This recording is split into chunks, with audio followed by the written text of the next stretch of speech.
गुलाब लगारी अचानक चौक खां निकरंदड़ साबन दस्ती लिंक रोड ज़बून हाली जो शिकार। रोड इंतजामिया ख़ामोश। हादसा रोज़ जो मामूल बणियल आहिनि। रोड मुकम्मल टुटी तबाह थी चुको आहे।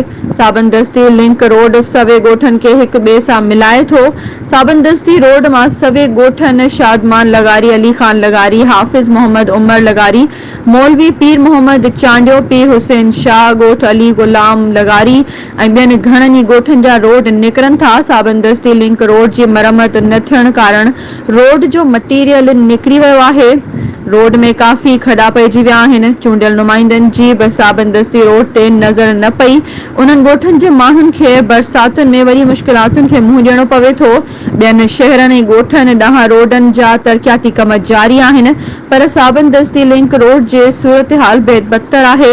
रोड्स खाते जी लापरवाही सबबि रोड हंधा हंधा उखड़ी वियो। इंतजामिया खे नोटिस वठणु घुर्जे। ब्यूरो चीफ नियाज़ लगारी, गुलाब लगारी, बदीन, सिंध एक्सप्रेस न्यूज़।